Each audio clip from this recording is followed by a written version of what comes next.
At this time that Israel is at war with the Palestinian Hamas, and there's so much street trouble, marches and things in neighborhoods where Jews live, how do you feel about coming out to such a public gathering to celebrate the annual Hanukkah holiday? I actually considered not coming because at one point I was afraid, but I made a conscious decision that I wasn't going to let the fear overtake me. And when I think about the Hanukkah story and how we have to stand up to pure evil and not let the fear consume us. And as Jews, we have a responsibility to dispel all this darkness, come out and celebrate the lights of Hanukkah and the meaning, spiritual meaning behind Hanukkah, and coming together and unified and celebrating Hanukkah in this way brings people together, gives us strength, gives us chizuk, it gives us a lot of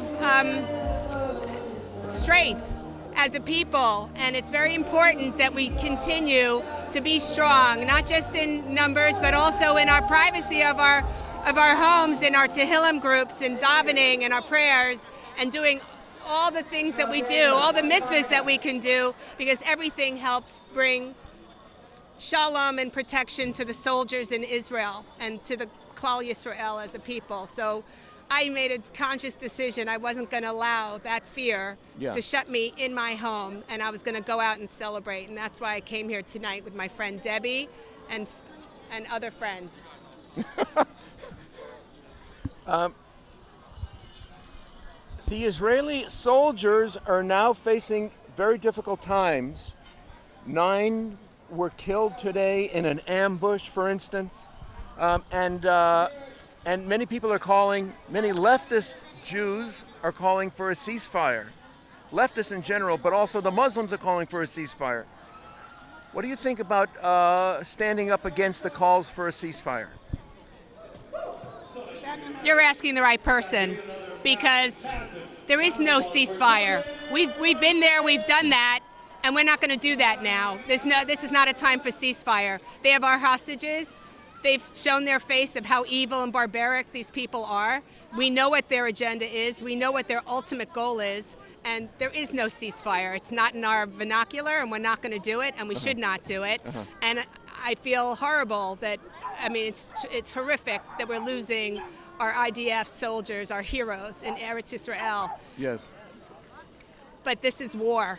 And we have to eradicate the evil that is amongst and surrounds Eretz Yisrael. And there's only one way to do it, and that's to destroy them forever. No more ceasefires. We're not going to let them recharge their batteries and come back again. Yeah, but if this emanates from Iran, has this administration, the Democrat White House, interfered with Israel going after as they say, the head of the octopus?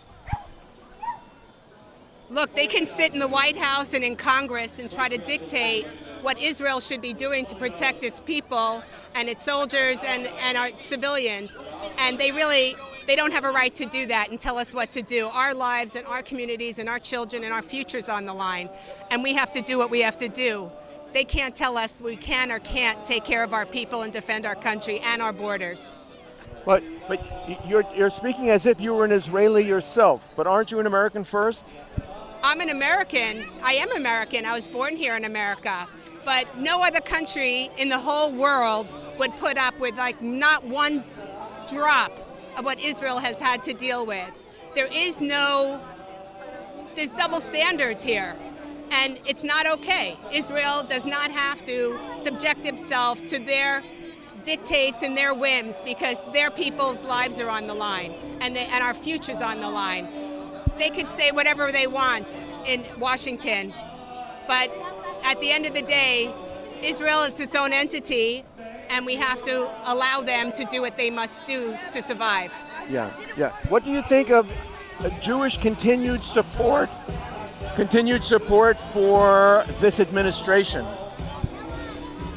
Listen, that's an old question. We're not talking about the Jews that came across from Europe in the 30s anymore. that were the lowest of the lows in the totem pole when they first came to America. Today, we've been here, we've established ourselves, and we're not the lowest ones on the totem pole anymore. And it's time that we woke up and realized that the Democrats don't represent the Jewish people and Israel's needs and Israel's right to defend herself. And it's unfortunate, very, very unfortunate, that the Jews of America, mostly, I grew up with left, liberal, democratic family, but that's long gone, and they've left us behind. And it's not the same Democratic Party anymore. And we cannot stand with the Democratic Party when they don't represent our values and what's important to us. It's not going to happen. We need to move on, and we need to wake up, and we need to move forward with what's important, what represents our values as Americans, as Jews, and what's best for the future of America. How about American Christian support for Israel? I think it's amazing, and I salute the Christians that support Israel, because they know those who bless Israel will be blessed, those who curse Israel will be cursed. And that's straight from the Bible. That's not my words. Yeah. And they've got it right.